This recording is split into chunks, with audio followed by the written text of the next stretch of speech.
one of my favorite books is The Alchemist by Paulo Coelho. It tells the story of Santiago, a young shepherd who dreams of treasure. Along his journey, he faces himself and loses everything, only to discover that the treasure he was seeking was within all along. That's alchemy. Loss into wisdom, struggle into strength, and pain into personal power. This is more than fiction. It's our reality. It is the process of each of us taking our consciousness and directing it to create a different reality, our reality. And it rests on, life happens for me and not to me. Who gets a car to get into an accident?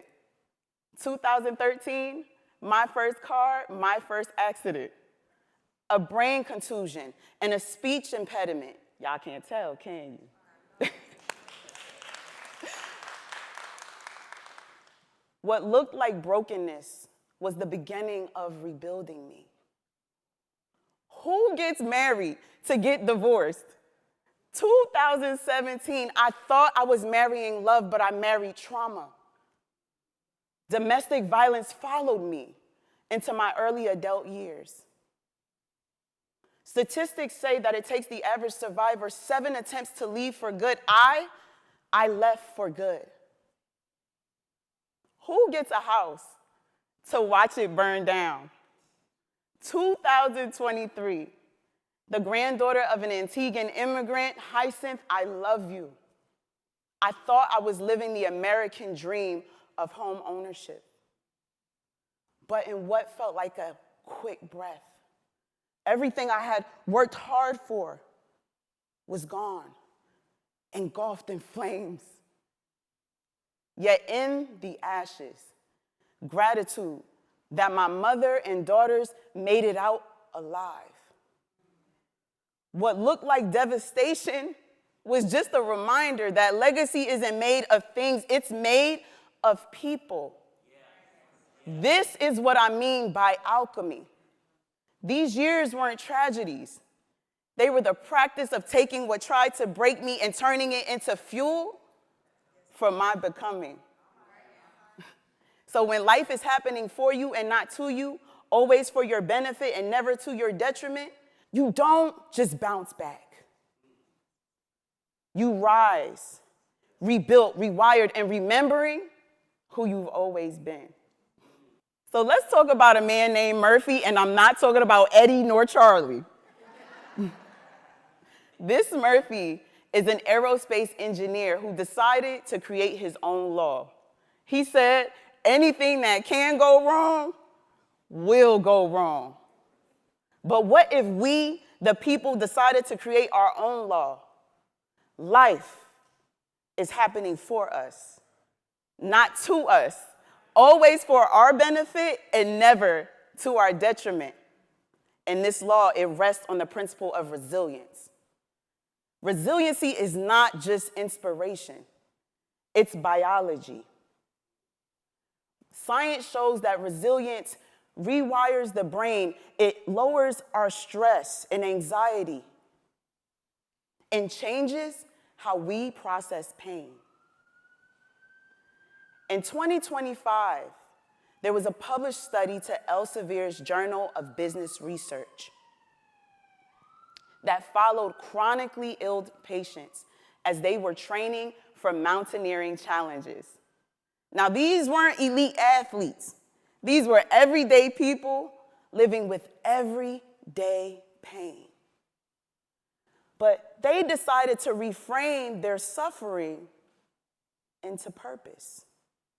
And something extraordinary happened. Their anxieties decreased, their sense of purpose increased, and they began measuring themselves in ways that doctors could not ignore. They shifted their mind from victim to victor.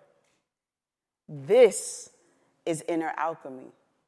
Struggle into strength, pressure into purpose, and pain into personal power. Okay. Across cultures, there's an ancient symbol called the Ouroboros. It's described as a serpent eating its own tail. It represents the cycle of death and rebirth, not just literally, but energetically. It reminds us that to become something new, we must consume everything and all things that no longer serve us, knowing that life is happening for us and not to us, always for our benefit and never to our detriment. This is alchemy. It's more than resilience. 2013, car accident, brain contusion, speech impediment. Today, a speaker.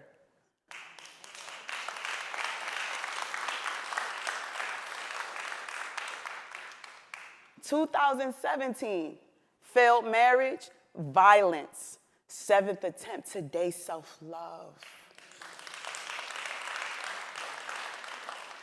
2023, a house fire, legacy in ashes. Today, a real estate investor. That's not just resilience, that's alchemy. How do we live this way? How do we become the Ouroboros? How do we apply our personal law that life is happening for us and not to us, always for our benefit and never to our detriment? It comes down to gems. 3 science-backed practices that remind us to apply our personal law. Now, it's not a coincidence that my loving mother named me Amber. A gem formed under pressure, preserved through time, and valued for beauty. These gems and practices remind us that what can feel heavy today can and will become our treasure for tomorrow.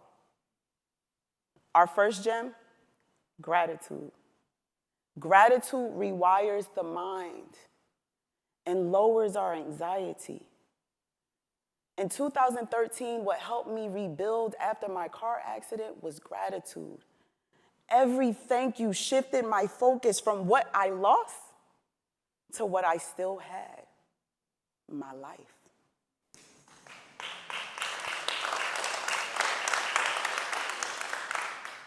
The second gem is empathy and compassion. Empathy and compassion. Empathy feels and compassion acts on it. In 2017, what gave me the courage to leave violence was not toughness. It was self-empathy and compassion. It was the moment that I say, Amber, I see you, I feel you, and I will not abandon you. Empathy and compassion don't mean to avoid the pain. It means to meet it with your presence. The third and final gem is meditation and mindfulness. Meditation and mindfulness don't silence our minds. It makes us aware of it, calming the fear center of our brain and creating space between our trigger and our truth.